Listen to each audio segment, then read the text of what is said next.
Good morning, community. Welcome to Wellness Wednesday, where we're going to prepare to jump right into our work based off of our text from our faith sibling, Abigail, today. Particularly, we're going to focus in on foolishness. Foolishness, right? So, we're going to talk a bit about that and just some tools, some questions to consider as we process how to navigate and maneuver through foolishness. Now, I would just be willing to bet that all of us have actually experienced foolishness in our lives, or are currently experiencing foolishness, or maybe en route to foolishness. So, either way, wherever you land on the pendulum swing right there, we're going to have some practical application things today as we work through Wellness Wednesday. So, again, welcome everybody. Welcome to the community. So good, sincerely, to see so many of you already coming into the room and greeting one another, creating this safe space where we really can process and talk. Off top for our Talk to Me Thursday tomorrow, I want to acknowledge that I have one question in the chute already that says, you reference gathering myself. How do I actually gather myself? So tomorrow we'll speak to that. I want to acknowledge your question and give you that heads up that will give you some practical steps on what does it really look like to gather yourself. Today, we're going to go ahead and do our wellness work, our Wellness Wednesday, and we're going to focus again on foolishness. I want to remind us that at the top of the Bible study, when we were talking about Abigail, we gave this definition for foolishness. Good morning again. I see some of you still saying good morning to me. Good morning. Good morning to each of the queens that's in the place. While I'm there, if you'll just remember again to check in by going under the video and pushing the love or the like button, letting us know that you're here, letting us know that you're still checking in and we get to see you regularly. Jen, just a quick note, I can still hear the background music playing. If you'll check in with me under the video with the like of love, and we'll get ready to move on down. I'm going to go to our original definition of foolishness. Foolishness is senseless. It's senseless. It's clearly unwise or irrational behavior. Things that show a lack of judgment. It's a state of being. Foolishness is a state of being. And that clarity is there because it's beyond incidental. It's beyond a temporary lack of judgment. Anybody can make a mistake, have a moment of human error, but we're talking about dealing with foolishness. Now, I know when we first began, we kind of laughed and chuckled about it, but I invite you sincerely on this morning to come more seriously into this safe space and begin to process like your life. Let's do the work together, but on our individual lives, your life, a space, an interaction, an engagement, a dynamic, a relationship, things that you have to endure, deal with, process, engage with regularly that may indicate a bit of senselessness being there, a bit of clearly unwise or irrational decisions. Someone may be envisioning someone that they co-parent with, where that person can demonstrate unwise or irrational decisions. And it's not a one-time human error. It's something that you experience over and over again. And you're like, man, why do they keep doing that? Why can't they make a better decision? Again, in this safe space, it's not about even judging the other person, but it is about bringing us present to some of the dynamics that we really do exist in. Some of you work in office settings or in places of employment with either colleagues or supervisors who may do things that make absolutely no sense. Some of you may actually be a part of ministry organizations or other organizations where you serve. And it is particularly interesting to you how the leadership comes to certain conclusions and certain decisions. And for you, those things can bring a bit of unsettlement, and it can feel like this is just unwise. And that's not from a place of judgment, that's from a place of having insight and wisdom and discernment. So again, I'm particularly highlighting a safe space so that you can understand that this really is about gaining some tools, and it allows the freedom for you to really process people, our issues, our circumstances that you're facing. And we're asking God then to give us the wisdom. Give us the wisdom on how to navigate that particular place. And so, with that being said, what I would want to first highlight then is that God's desire for you is that you really do be well and whole. This is not a fluff and stuff message. This is not a fluff and stuff lesson. This is not something on the sidebar.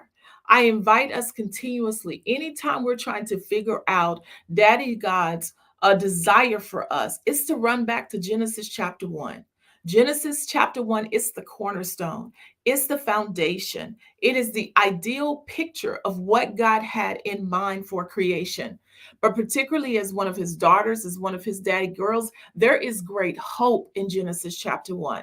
It is where God lays out play by play, scripture by scripture, what his original intent was for women. I want you to understand that if you have moments throughout the week, go back and sit with Genesis chapter 1, and you will see how God came along, right?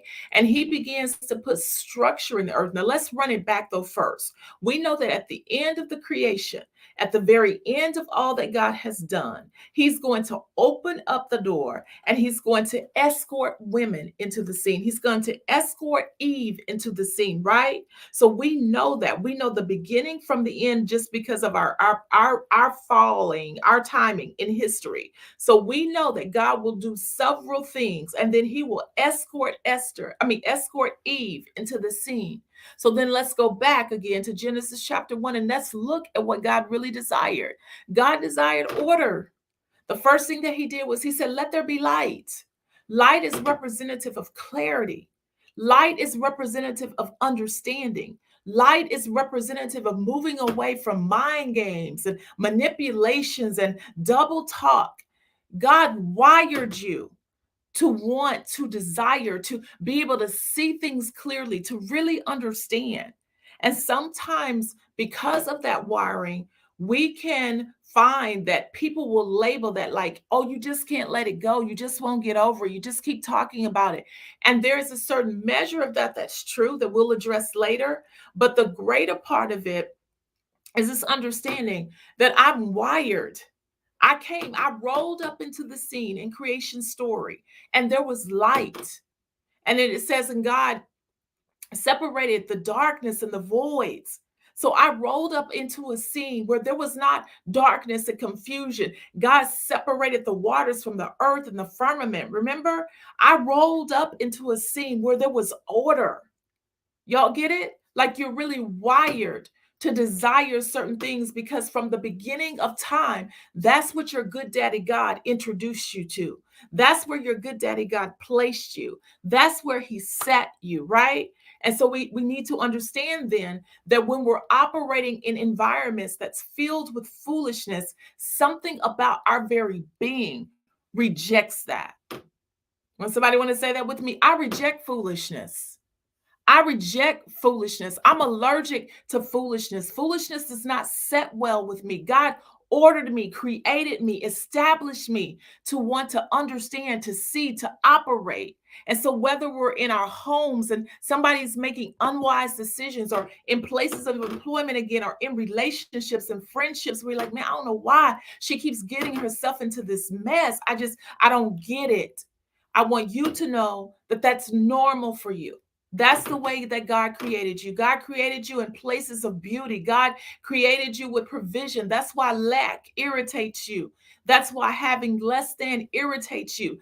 God created you in spaces of coverings. That's why many of us, if we've not had functional relationships with our fathers or with our husbands or with our pastors, we feel disheveled. We feel off. Because when we were escorted into the scene, we were escorted into a scene being covered. Somebody said, I belong. I'm supposed to be covered. right? I'm supposed to have abundance. I'm supposed to have order. I'm supposed to have peace. So I highlight that so that you understand that that was God's original intent for your life. Wellness and wholeness is God's original intent for our lives. Anybody receive that on today? Anybody receive that? And that better explains the tension and the frustration that we can feel in circumstances that are laden with foolishness. So again, foolishness is senseless, it's clearly unwise, it's irrational ways of being, not just an incidental choice, not just a human error, not just a oops, I made a mistake this go round, but just a way of being that seems consistent, that seems as if it's always one thing after another. Is please don't beat yourself up if you find that you reject foolishness. I reject foolishness. Somebody say that with me. I reject foolishness. And so here goes. I was talking to a strong person on yesterday, and just we were processing some of the things that she's facing, and I could hear, as many of us do, that end statement: one, as a person of faith, and two, as a strong woman. So I need some of y'all to lean in with me and hear me with love. Strong women and women of faith. I could hear after every description of what she was facing, she would say, but God is watching out for me. You know, it's going to be okay. You know, I've been here and done that before. And you all, as a strong woman and as a woman of faith, I understand that. I understand that that's how we kind of do that disclaimer and how we kind of curtail it and put it back into perspective. But there's a measure of that that I want you to catch. And so there was a point in our process that I said to her, while I know that, I understand your faith launching, and I understand your strong woman way of being, I do also want to remind you, though, that that is not God's way for your life. That is not God's will, y'all. Hear me with love on this morning. Even though you're able to survive it, even though you're able to bounce back, even though you're able to get back up, that is not God's desire for your life. And if we are not mindful, we will normalize surviving. We will normalize enduring. We will normalize being able to bounce back and to get back up. Is that making sense to anybody on this morning? Can you give me a thumbs up where that has almost become a part of your regular conversation? And I have to remind you that although you are able to do it, it is not God's desire for our lives. It is not God's desire. I'm saying that emphatically in the spirit realm. That is not God's desire for your life. It is not God's desire that you always have to look the other way. It is not God's desire that you're consistently always having to turn the other cheek. It is not God's desire that you learn how to get back up from harsh words continuously or being stepped on. It is not God's desire that you consistently know how to overlook being mishandled or misused or rejected. That is not God's desire that you learn consistently how to survive and how to get back up again and how to take hard blows. That is not God's desire. His word says that he has come that you may have life and have it more abundantly. And so although we can survive, there's an element, there's a level where God wants us to thrive, where he wants us to exist, not in this world, but not of it, not always consistently battling and going through something. That is not God's desire for your life. And we can normalize it because we can become accustomed to it, but that's not his will. Is there anybody else with me? Likewise, who, as I dig deeper, as I learn to mature, where I'm determining that I want God's plan A for my life. I want to live like he desired. And he rolled it out for me in Genesis chapter 1. He rolled out what his expectation was. And yes, I'm not naive. I'm not Pollyanna enough to think or not know that we live in a fallen world. I get that. We live in a fallen world where things happen, but I'm going to keep pushing towards what God desires for me.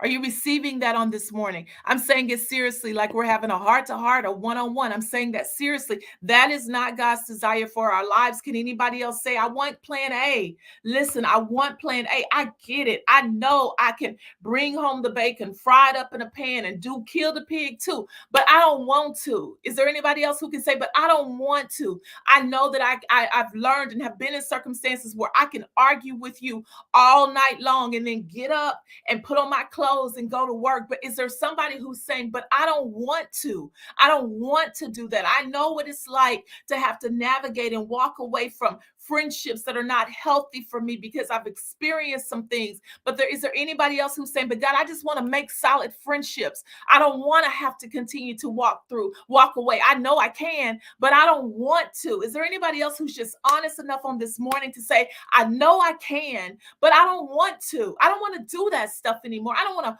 argue. I don't want to be in confusion and chaos. I want to see what God has said. I want that peace that surpasses all understanding. And I know I'm talking hard to you this morning, but I'm talking to mature women, and I'm pushing us not to level down, not to normalize living less than what God has originally intended for our lives. And so let's jump on into our text, and let me show you where this is found. If you'll race with me right there, the First Samuel, again, chapter 25, verse number 14. Here are some very tangible attacks. And even in my spirit earlier, as I was taking notes, I understood this, that some of you are under subtle attack. Hear me on this morning. You're in the nipping of the heels type of attack. Maya Angelou wrote something about that with the African wild hens. And she said, they never just like grab you and bite you. They just nip at your heels. They're just a constant nuisance that where you're always looking down and you're always distracted. You're always trying to shake them off. If any of you've grown up in the country, you know that can happen with chickens. Them chickens, they ain't gonna never just jump up and grab you in a chokehold by your neck. But honey, they will follow you all over a yard, nipping at your heels, being a distraction, causing you to have to kind of kick them away with your leg. And if you're not familiar with that, then maybe you've been in a space with a mosquito or with a gnat or with a fly, some little worrisome like pests who they don't have the ability to take you by the chokehold and by the neck by the chokehold and just destroy you. But they bite you and they keep you at an event constantly just distracted and itching and scratching and popping. And some of you, by the voice of the Lord, some of you are under that same subtle attack where the enemy's not coming in and causing something to just blow up in your face because he knows you'll go into deep intercession, or you'll go into prayer and fasting, or you'll go into just this way of warfare behavior. And so he doesn't come into your life and do a big explosion or a blow up, but he's doing a subtle attack, and it's keeping you irritated and off your post and off your focus, and you're not really able to run hard after purpose as you should. That's a subtle attack from the enemy, and that is not God's desire. And sometimes that subtle attack looks just like what we're about to talk about. It looks like foolishness.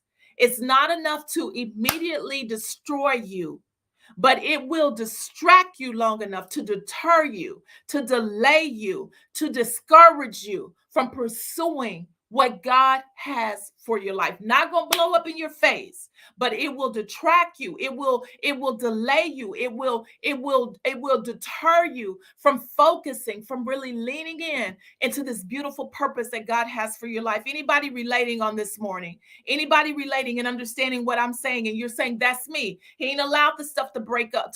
He ain't allowed it to blow up. But my God, if it does not seem like it's one thing after the other that's coming to distract me and to keep me off focus, and I need to win in this last quarter of the year. I see hands going up. I need to win in this last quarter of the year. Then I invite you even right now to say with me, I will win. I will win in this last quarter of the year. Now, let me jump here and give you some tangible tips. The first thing in verse number 14 that we see is it says, now one young man told Abigail, Nabal's wife. Y'all hear that? He told Abigail, Nabal's wife. So that relationship is already clear, right? That's her husband. He says, look, David sent messengers from the wilderness to greet our master, and he grieved them. But the men were good to us, and they helped us in all of this. I want to just highlight that. The first tip that I'm going to give you about navigating foolishness is to look. Y'all hear me on this morning? The Bible, when it gives details, there's a reason why. The Bible clearly highlights that this young man is talking to Abigail, and he says Nabal's wife, meaning y'all are in relationship with one another. But I am going to bring you the truth about that person. Look and see the behavior. Look and see what is happening. I'm calling this lesson only for mature women who want to do real talk, who really understand that oftentimes in our dynamics and our relationships and things where we're connected to a person, whether it's a spousal example like the one in this chat in this text, whether it's a friendship, whether it's a colleague, whether it's a business partner, oftentimes based on the relationship, based on the parameters of the relationship, is where we will really process facts or not. Listen, we've got to learn how to engage with people and it not matter who it is, to let truth be truth, let a lie be a lie, let right be right, let wrong be wrong, let character be character. Some of us engage in foolishness senselessly based on who it is, and we refuse to call a lie based on who it is. We refuse to let truth be truth based on who it is. We refuse to call right right and wrong based on who it is. And I'm not talking about blasting somebody. I'm not talking about trying to put somebody out there and throw them under the bus. But I am saying, if it's a lie, it's a lie. If it's the truth, it's the truth. If it's right, it's right. If it's wrong, it's wrong.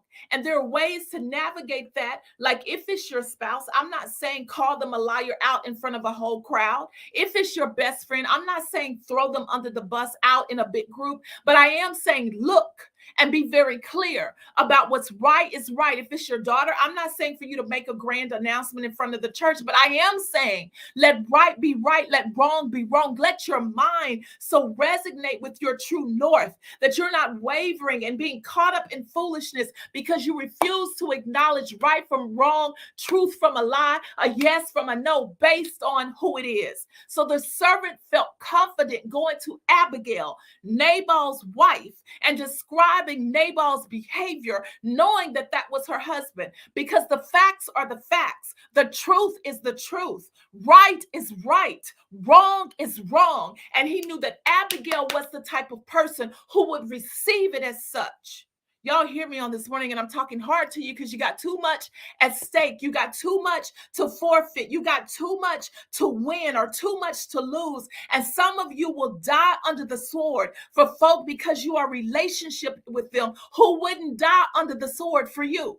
Some of you will forfeit opportunities. Some of you will not enter into business negotiations or treat certain people right or justly because so-and-so don't like them or so-and-so says such and such about them. And you don't even realize that that's your next opportunity. That's your next open door. You over here trying to be loyal to something that's not even right, trying to have a disposition and an attitude towards somebody based on who you're connected to. Honey, if the woman don't loan her no money because she don't pay her back, you're wrong for co-signing your friend getting mad because so-and-so won't loan her no money. Honey, you know your friend don't pay folk back. Let right be right and let wrong be wrong, y'all, so that we don't get caught up in foolishness based off of who we're connected to. Don't sit and have a disposition with somebody and say, you know what, I don't like them either because she told my friend that, you know, blah, blah, blah, blah. Baby, if she told your friend that and your friend was wrong for that, I'm not saying that you got to all of a sudden disassociate with your friend, but you don't have to shut down a business opportunity because you're so busy trying to be loyal to something that was wrong. If you are tracking with me on this morning, go ahead and give me a thumbs up or give me, I understand what you're talking about. Y'all, I'm guilty of that, of just being loyal to stuff. Let right be right. Let wrong be wrong. Let truth be truth. Let yes be yes. Let no be no. Y'all, for your own peace of mind, for your own wellness, for your own mental peace. Are we tracking? I see y'all saying, I understand. Yes, God, I see y'all saying, yes.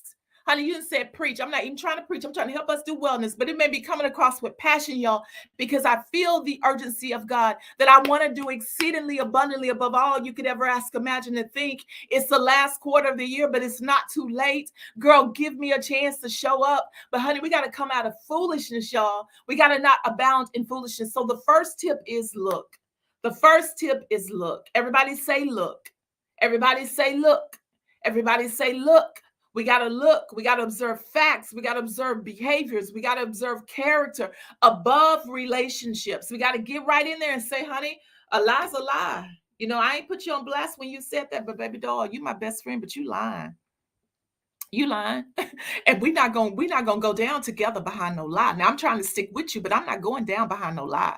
right? We just got to be able to get out of foolishness. Let me hurry on to number two. Number two, just straight, y'all, we looking straight at the text here. And number two, if you jump with me to verse number 17, after telling her all of this stuff, he says, now therefore know and consider. Now therefore know and consider. Now therefore know and consider. We talked a bit about this yesterday, but this is taking a proactive approach to your own life, y'all. Know and consider. So we get this. If this is Nabal, Abigail's husband, she has been in relationship with him. Y'all hear me in context. So she already know this. This not brand new, y'all. This not brand new to her. She been married to him. She know he cuts up. She already know that, right? This ain't brand new. This not the first time. So it says know and consider.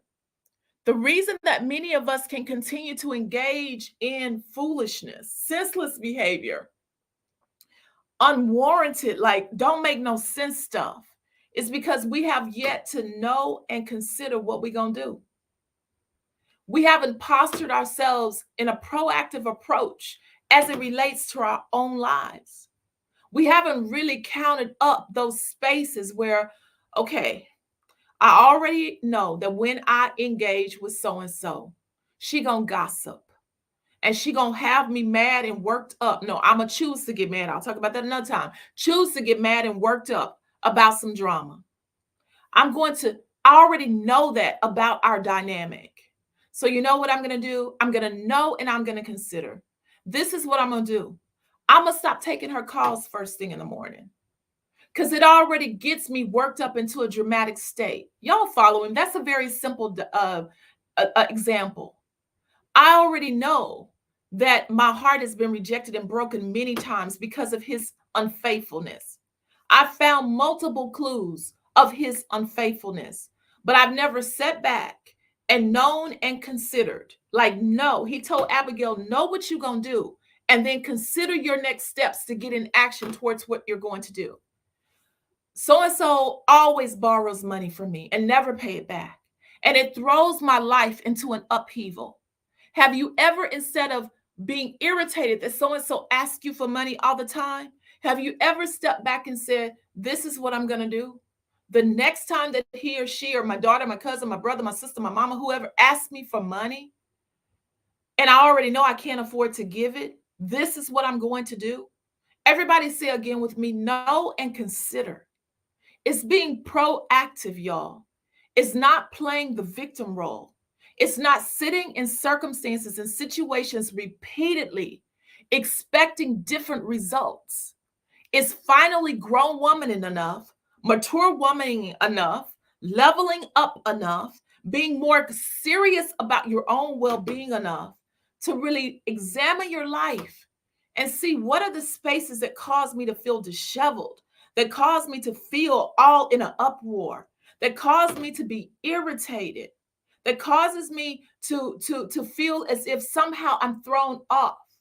What do I need to know and consider about those circumstances? I'm gonna need y'all to indicate again if you're tracking.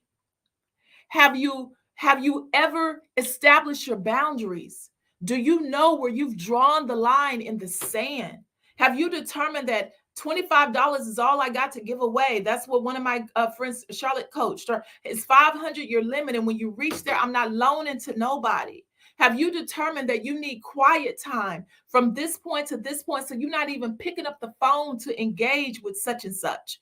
Have you determined that being a part of that group text sets you off in a bad space? Have you determined to silence it and not go over there and read because you're trying to be nosy and find out what's going on? Like, there are so many spaces in the lives of women where we really can be proactive, where we can know and consider.